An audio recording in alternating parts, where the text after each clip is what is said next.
Does your program mean I have to stand in the kitchen and start cutting salad and packing containers of food? Because I really don't like to deal too much with the food. I don't like to spend a lot of time and effort in with the food. This is something that I get a lot when people call and ask about my program, GPS to Sugar Free.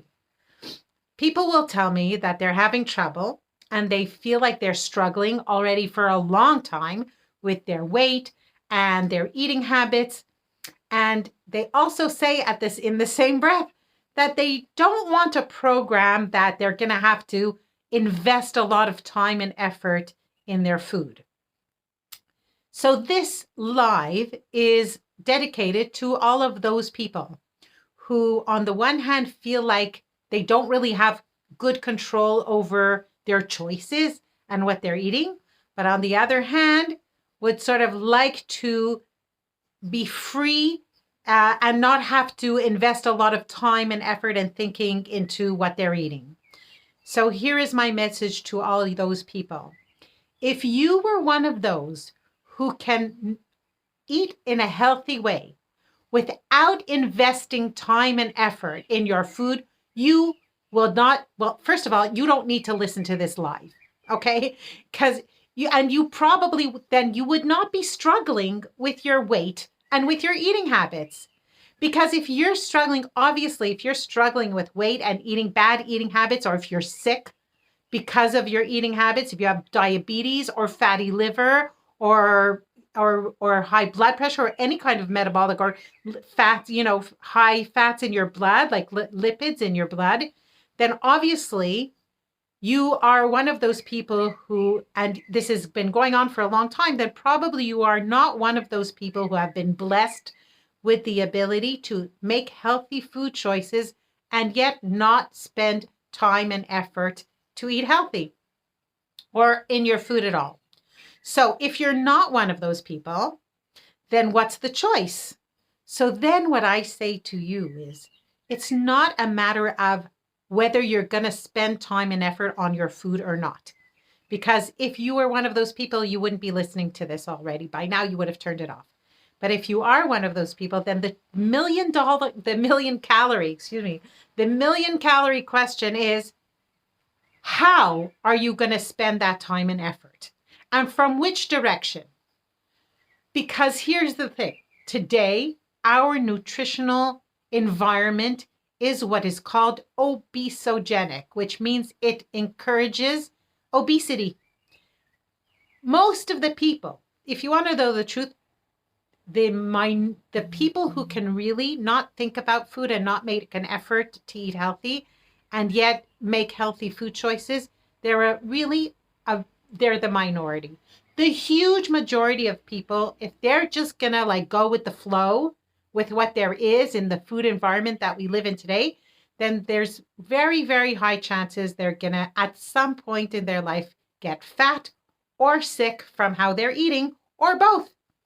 So now the big question and the big choice is not, I hope you understand that the question and the choice is not, are you going to, have to deal a lot with food as a subject, but the question is from which direction.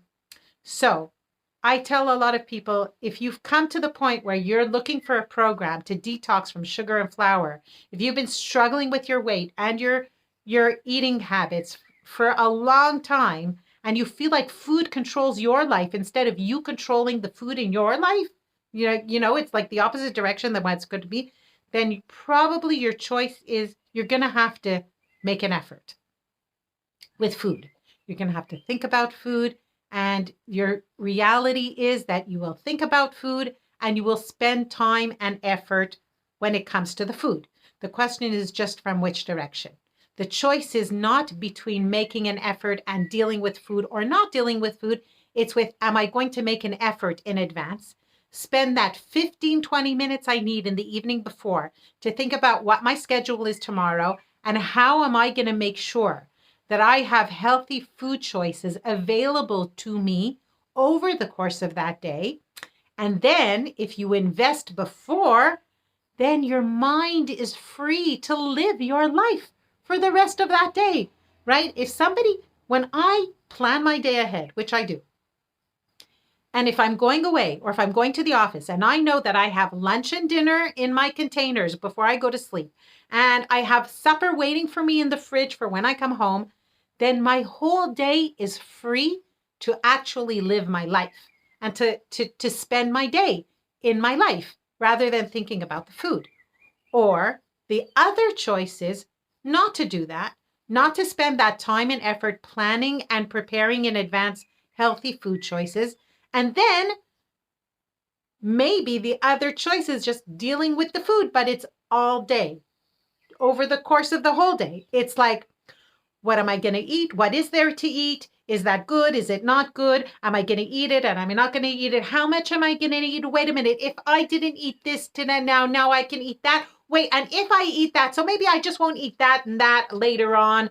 And wait a minute. And and all those, all that and all that, this, like, I call it like this washing machine on like spin, on like major spin, like just going around in your head, constantly having to make these little decisions about if you're going to eat or not going to eat, how much I ate, and then afterwards, did I eat well? Did I not eat well? Or do I feel like, am I bummed out with myself? Am I proud of myself? Like all this, and then it's all day, this negotiation and this like high emotional investment, and instead of living life, we just like we're with the food, and like the life is going on and we're in the food all day, whole day, every day. So that is my message to you, dear people. If you are struggling with weight and bad habits, please don't fool yourself into thinking that you can make healthy choices without making an effort. In today's society, in our nutritional environment today, anybody who wants to eat healthy has to swim against the tide, has to really make an extra special effort to make sure that there's healthy food choices for them available, because they're not available just like that. We really have to go out, take them with us, go to a special store to buy them. Takeout and all that stuff. A lot of times there aren't good choices there. And that's the reality we live in, unfortunately. So yes, there are those lucky few who don't really think about food, but make healthy food choices anyway. There are those people who just aren't aware of what's going on. And maybe they're thin, but they're making bad health choices. And probably at some point it's going to catch up with them health-wise. And many times these are people who will, in their 60s and 70s, spend time going to doctors instead of going on trips and having fun and maybe spending time with their grandchildren or whatever it is. And of course, there are the people who this happens even earlier. So I know that for me, there is no choice of not dealing with the food and eating healthy. But I do choose to make the best choices for me, to take control of my food. And that means for me preparing in advance so that I know that I have available for me those healthy food choices, those foods that are good for me, that are good for my body and for my soul. And then I'm free to live the rest of my day to be actually present in my life. So I would like to, this is my food for thought for you for this week. If you are listening to the recording of this, I would love for you to like this video. Tell me what you think. If you're listening to it on my YouTube channel, well, then like this video, please pass it on if you like it, and subscribe to my YouTube channel. And I will see you next week at 2 o'clock. Have a great day, everybody. Bye-bye.